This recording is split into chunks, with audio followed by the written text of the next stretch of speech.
प्रधानमंत्री मोदी आपण को सीधा सड़क नुआ दिल्ली चित्र देखाइबू। दिल्ली कर्तव्य पथरे निर्माण होईची ए अत्याधुनिक कार्यालय। गोटे छात तले विभिन्न प्रकार मंत्रालय कार्यालय अच्छी। गृह कथा कहतु विदेश मंत्रालय, ग्रामीण विकास मंत्रालय रहिबो, एमएसएमई, पेट्रोलियम, प्राकृतिक गैस मंत्रालय। ए भवन न्यू इंडिया विजन प्रतीक। 5-6 महला बिल्डिंग आपण देखुचंती एवं प्रधानमंत्री वर्तमान पहुंची। सीधा सड़क दृश्य देखाउछु। ये 6 महला विशिष्ट कोठा जाकि 850 ऑफिस रूम रही। बिल्डिंग दे दुईटी बेसमेंट गोटे ग्राउंड फ्लोर मध्ये रही। एक व्यापक प्रशासनिक सुधार के एजेंडे के साथ मोदी सरकार आगे बढ़ रही है, तो यकीनन ये परियोजना कर्तव्य भवन 3 उसी एजेंडे का एक प्रतीक है।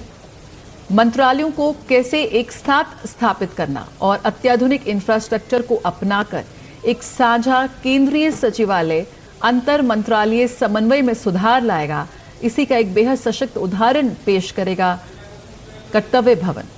नीति कार्यान्वयन में तेजी आएगी और एक उत्तरदायी प्रशासनिक इकोसिस्टम को भी बढ़ावा मिलेगा। वर्तमान में हम जानते हैं कि जो सरकार के कई प्रमुख मंत्रालय हैं वो बेहद पुरानी इमारतों में काम करते हैं। 1950 और 1970 के दशक में शास्त्री भवन, कृषि भवन, उद्योग भवन और निर्माण भवन का निर्माण हुआ था। और इन नए भवनों को कैसे इन तमाम मंत्रालयों को अब कर्तव्य भवन में शिफ्ट किया जा रहा है, इससे उत्पादकता बढ़ेगी, कर्मचारियों के हितों में भी सुधार होगा और एक समग्र सेवा वितरण में भी सुधार होगा। तो दिल्ली भर में फैले विभिन्न मंत्रालयों और विभागों को एक साथ ला रहा है कर्तव्य भवन 3। यकीनन दक्षता की बात करें, नवाचार और सहयोग की बात करें, तो इसको बढ़ावा देने के लिए इसे तैयार किया गया है।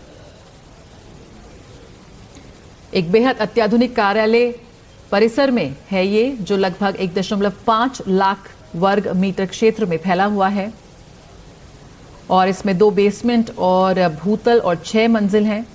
इसमें गृह मंत्रालय, विदेश मंत्रालय, ग्रामीण विकास मंत्रालय, एमएसएमई मंत्रालय, कार्मिक और प्रशिक्षण विभाग, पेट्रोलियम एवं प्राकृतिक गैस मंत्रालय और पीएसए यानी कि प्रधान वैज्ञानिक सलाहकार के कार्यालय होंगे।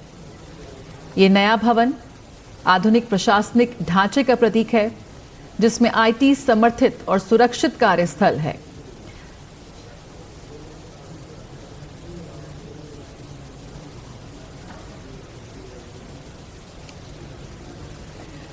आईडी कार्ड आधारित प्रवेश नियंत्रण होगा, यानी कि सुरक्षा के बेहद खास इंतजाम है।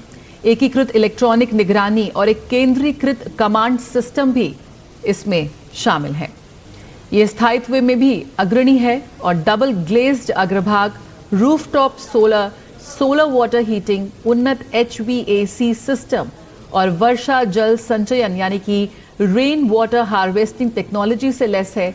और साथ ही इसमें GRIHA4 रेटिंग प्राप्त करने का लक्ष्य के साथ यह आगे बढ़ता हुआ नजर आएगा। ये सुविधा जो है वो जीरो डिस्चार्ज अपशिष्ट प्रबंधन, आंतरिक ठोस अपशिष्ट प्रसंस्करण, ई वाहन चार्जिंग स्टेशनों और रिसाइकल की गई निर्माण सामग्री के व्यापक इस्तेमाल के माध्यम से पर्यावरण जागरूकता को बढ़ावा भी देता नजर आएगा। हम लगातार तस्वीरों में देख रहे हैं कि कैसे प्रधानमंत्री ने उनका कर्तव्य भवन